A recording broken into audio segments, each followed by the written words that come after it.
Improvement Program (MIP) is a 2-year modular workshop with on-site mentoring support. MIP's main goal is to equip the grassroots mission leaders, enabling them to run their organizations effectively for better output, thereby fulfilling the statutory requirements and abide by the law of the land. MIP helps to strategize their operations, fulfilling the vision and mission with tangible, sustainable outcome and impact. It also enables them to improve the work culture and standard. MIP helps the leaders to strengthen the organizational management by proper governance. MIP is a learner-centric platform where leaders share their experiences and best practices to make the learning effective.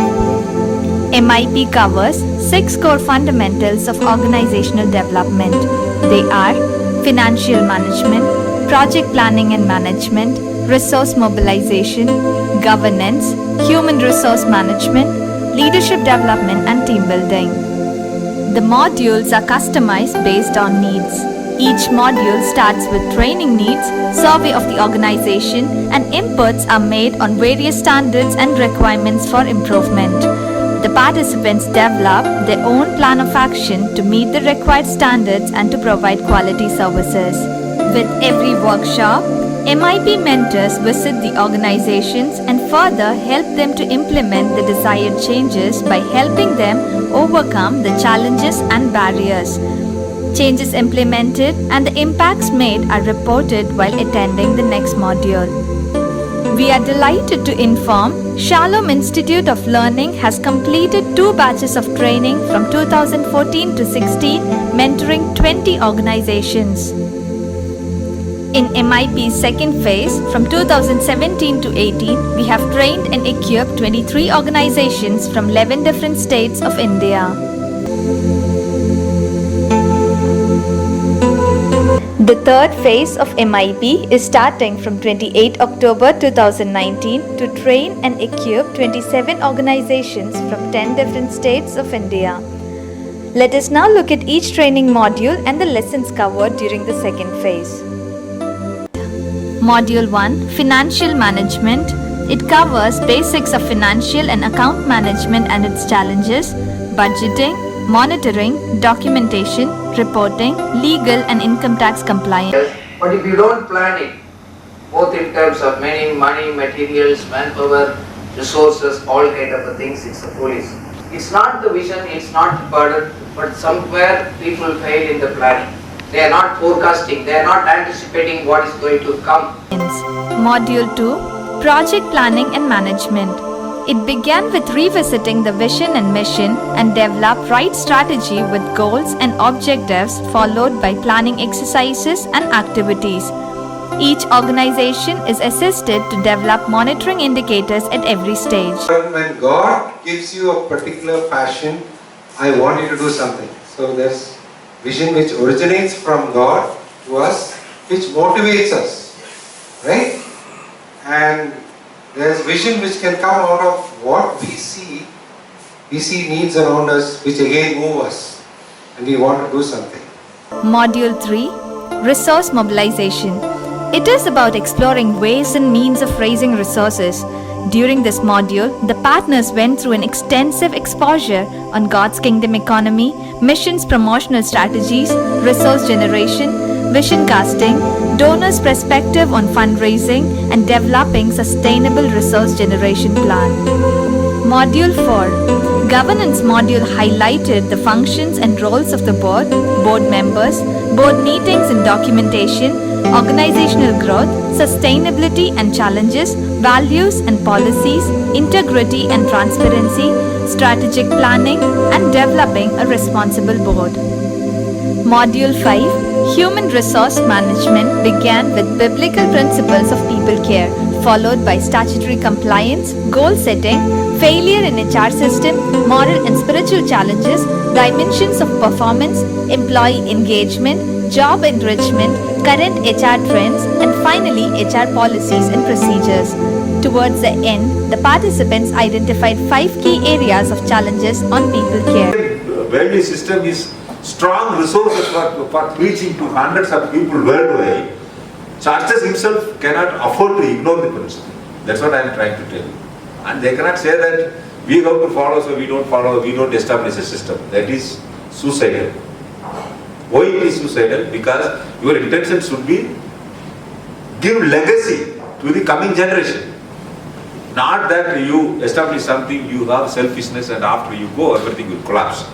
It should not happen like this. Men may go, men may come, but systems will prevail. Module 6 Leadership Development and Team Building. This provided training on values, integrity, accountability, art of delegation, developing a dynamic team, leadership styles, skills, competencies. One thing that we can realize now is moving the disengaged, distracted, disappointed, detached troublemaker, you can actually get him to a high level of commitment. Is there a possibility now? Yes. Then if you really apply your mind and pray and ask God to give you the wisdom to what I should do, how do I deal with this member of my team? You can use a reward and recognition, you can use challenge, you can use a one-on-one interaction, you can understand the gifts and talents of the individual, you can create the right environment, and of course provide them with the right opportunities. You can actually move disengaged, distracted people to a high level of commitment. Several elective workshops. Some of them Sharpening Your Interpersonal Skills, led by Dr. Ashok and team, is about building skill and biblical framework on relationship with team and family. For many, this was a life-changing experience. Life Revision Seminar.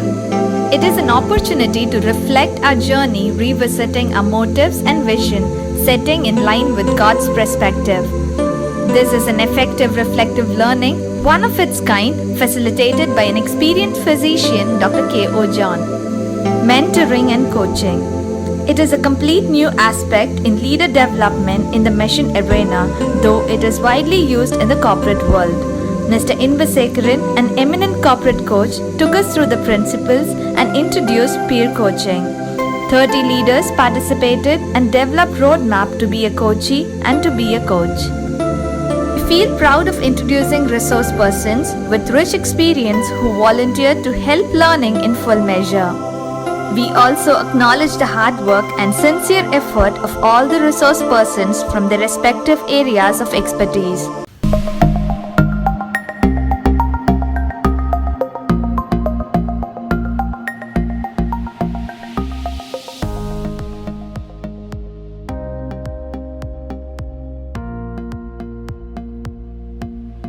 And you have a sound mind to be able to know when to do what you have to do. When you must ignore, when you must not ignore, and when you must jump into action. Hundreds of varieties of missions which we have all lost sight of in this new season where we elevated the pulpit and lowered every other ministry. So you have a great opportunity, my friend. Greatest time in the whole history of India to have an Indian passport and to be here and to be given this hope and to be called to go and take this hope into the far corners. Today is the beginning. It's just like a military academy where you graduated and now you go to work as a soldier to fight. And so this is just the beginning. I pray that God, even as God has equipped you, you will it is strength and be a great life changer to many people. And I want to commend you for the courage that you had to look at yourselves objectively and not with a bias. And I'm encouraged. I'm really encouraged when you say all the things that you have learned in this training. That will enrich your life, that will enrich your organization, and that will guide your journey in the days to come. Dear friends, you have seen the various capacity building programs initiated by the Shalom Global Foundation in the last 4 years. Let's join our hands to train the next generation leaders, build organizational values and systems, and partnership initiatives, and contribute towards the nation building. We are looking forward to your prayers and support in all possible ways in the coming years.